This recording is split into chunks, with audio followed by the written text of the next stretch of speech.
Businesses across underserved neighborhoods in Minneapolis and St. Paul have a unique opportunity to go green. It's through the Solar Energy Innovation Network, a federally funded project aimed at helping communities learn about and adopt solar energy.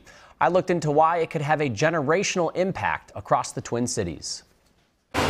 Vibrancy, from the cultures to the colors, defines much of Lake Street in South Minneapolis. And piercing through some of the powder-coated rooftops along this road is an emerging trend.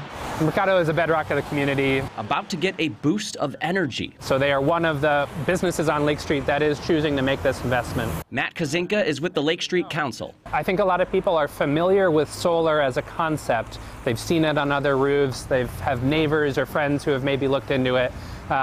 But to actually get into the details to understand how does it work, who pays for what, and what will the benefits actually be, it can feel intimidating. That's why his organization, along with several others, are leading the way locally to help 3 neighborhoods harness the power of solar. It's through the Solar Energy Innovation Network, which provides federal funding to guide communities nationwide down this clean energy path. For Minnesota, that includes Lake Street, Broadway Avenue in North Minneapolis, and University Avenue in St. Paul.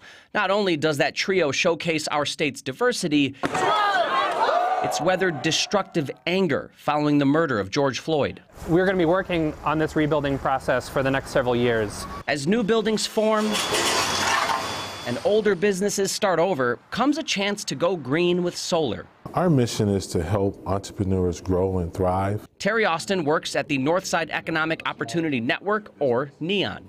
A lot of times, smaller communities or folks of color are the last to know about new technology. They're somewhat pushed out of some of those spaces as well. NEON is approaching this project in 2 ways. First, trying to get solar on its roof, then teaching neighboring businesses on how that process works, along with the possible cost savings down the road. We want to make sure that we have all the information on solar so that we can educate our business clients as well as the community on this great technology. Here's the Marathon gas station. Diana McEwen of the Great Plains Institute has helped several organizations navigate this nuanced world.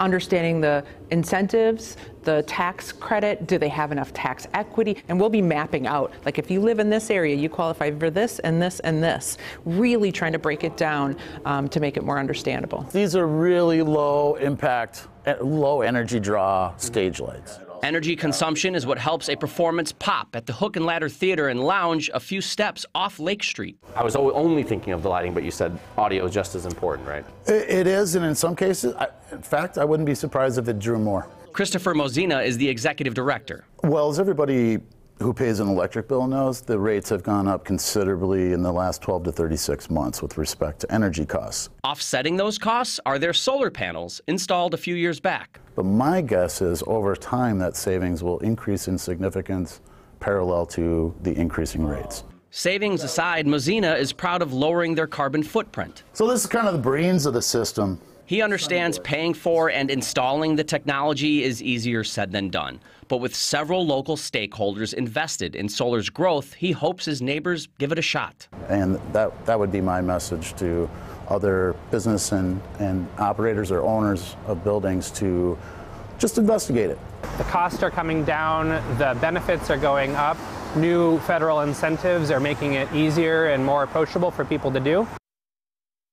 The project happening here in the Twin Cities spans 18 months. So there's a lot of time to work on this, but the effort from the participating agencies, that's actually going to lay the groundwork so that these businesses can implement solar for years to come. So it's a lot of different organizations working together and not just figuring something out during this 18 months, but how can we set up the Twin Cities for the future?